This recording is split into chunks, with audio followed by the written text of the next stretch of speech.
La construction de l'aérodrome de Lodja et l'aménagement de Lumumba-Ville dans la province du Sankourou, l'installation des poteaux solaires de l'avenue Kituku à Kalemie dans le Tanganyika et la réhabilitation de l'université de Bukavu au sud Kivu vont pouvoir être exécutés.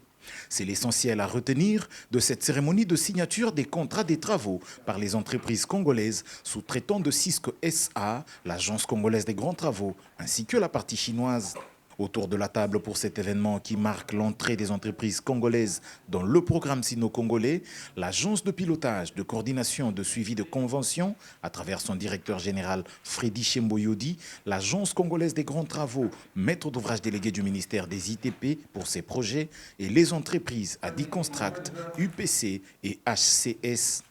Chaque entrepreneur a apposé la signature sur le contrat des travaux le concernant avant un échange symbolique des dossiers sous les applaudissements de l'assistance et l'œil témoin du pasteur Freddy Chembo qui, heureux de cet aboutissement, a un conseil à donner aux entreprises congolaises. Selon la vision du chef de l'État, nous avons poussé les portes. Nous avons vraiment bénéficié de l'appui de la CGT et de l'ouverture d'esprit de CISC. Il y a eu deux négociations âpres qui aboutissent aujourd'hui à ce début, parce que ce n'est qu'un début, il y a d'autres qui vont suivre. Mais tout ce que nous voulons demander aux entreprises congolaises, c'est de se crédibiliser.